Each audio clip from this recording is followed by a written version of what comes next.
Hi guys. In this video, we're going to talk about minimalism and maximalism. So minimalism is these are two different styles of writing that fall on a spectrum. Minimalism is very simple language, simple sentence structure, um, and usually, something with minimalism is there's pros and cons to both of these. Maximalism is the other end of the spectrum. The language is usually much more complex. There's more complex structure to it, and the act of telling the story is usually more complex. That being said, you can pace things much quicker when you write in a minimalist style, and this will make a lot more sense when we get into the creative writing unit. We will read a short story that is very minimalist by Hemingway, and then two short stories that are more maximalist. And your own writing will fall somewhere in the middle, usually. But for this class, I'm going to read you two excerpts, and I want you to think about word economy, conciseness in your own style of writing as I read through these.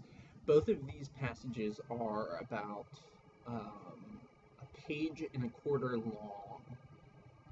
One covers an entire afternoon, and the other covers about 2 seconds of narrative time. So you'll hear the difference. You'll hear how the details are much different in each one. So the first one is from Hemingway, Hemingway's first novel, The Sun Also Rises. Fantastic book. I'm going to read you this. It's literally one paragraph, but it's about from here to here, but it's about a page. Okay. After lunch, I went up to my room, read a while, and went to sleep. When I woke, it was 4:30. I found my swimming suit, wrapped it with a comb and a towel, and went downstairs and walked up the street to the Concha.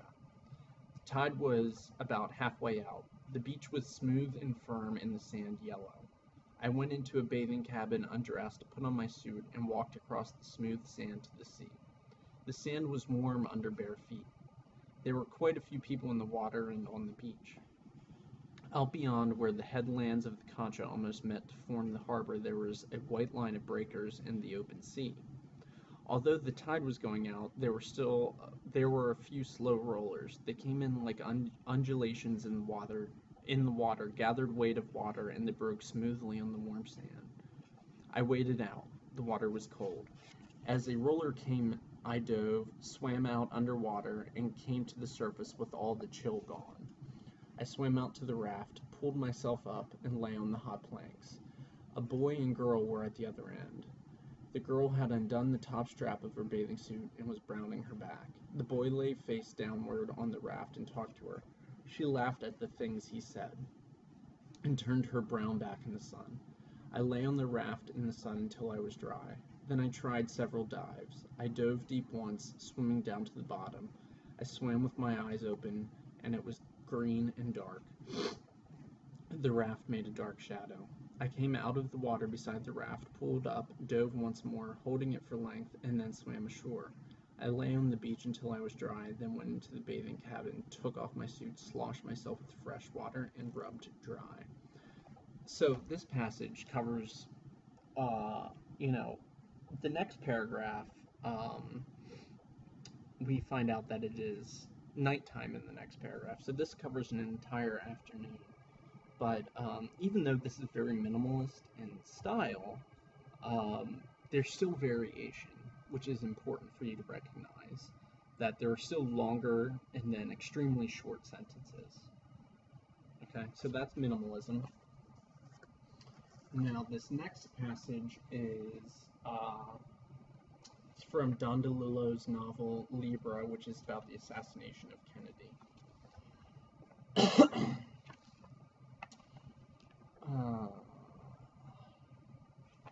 There was so much clarity, Lee could watch himself in the huge room of stacked cartons, scattered books, old brick walls, bare light bulbs, a small figure in the corner, partly hidden. He fired off a second shot. He saw the governor, who was turned right, begin to look the other way, then double up suddenly, a startle reaction. He knew this was called a startle reaction from gun magazines. He turned up the handle, drew the bulb back, then drove it forward.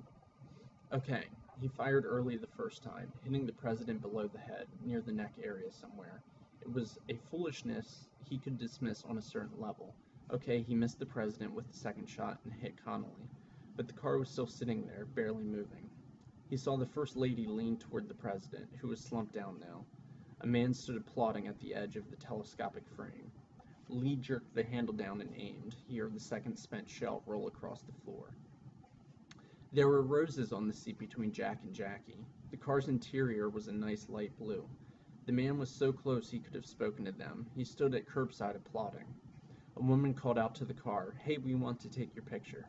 The president looked extremely puzzled, head leaning left.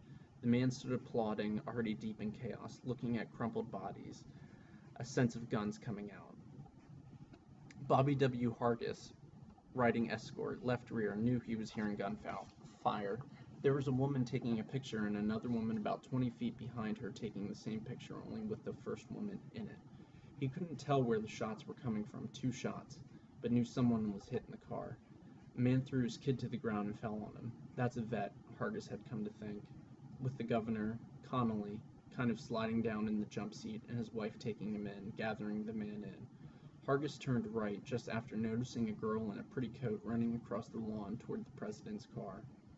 He turned his body right, keeping the motorcycle headed west on Elm. And then the blood and matter, the unforgettable thing, the sleet of bone and blood and tissue struck him in the face. He thought he'd been shot. The stuff hit him like a spray of buckshot, and he heard it ping and spatter on his helmet. People were down on the grass. He kept his mouth closed tight so the fluid would not ooze in. In the jump seat, John was crumpled up. Nellie Connolly pulled him over into her arms. She put her head down over his head. She was pretending she was him. They were both alive or both dead. They could not be one and one. Then the third shot sent stuff just everywhere. Tissue, bone fragments, tissue and pale wads, watery mess, tissue, blood, brain matter, all over them. She heard Jackie say, "They've killed my husband." It could have been Nellie's own voice, someone speaking for her. She thought John was dead. Then he moved just slightly, and she thought at the same time that Jackie was out of the car, gone off the end of the car, but now was somewhere back. John moved in her arms. They were one heart pumping.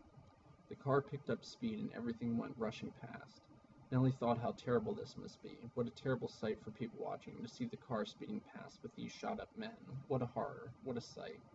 She heard Jackie say, "I have his brains in my hand," everything rushing past. So, now that one is much more maximalist. The language is not necessarily more difficult, but it's much more detailed.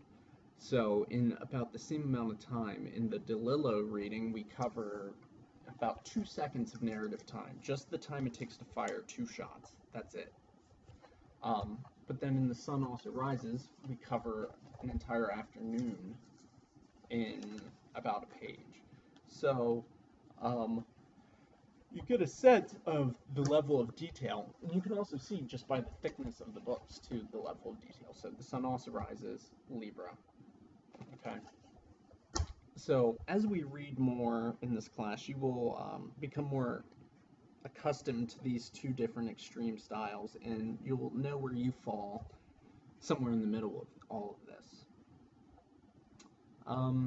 That's it for minimalism and maximalism for now. We'll talk about this much more later.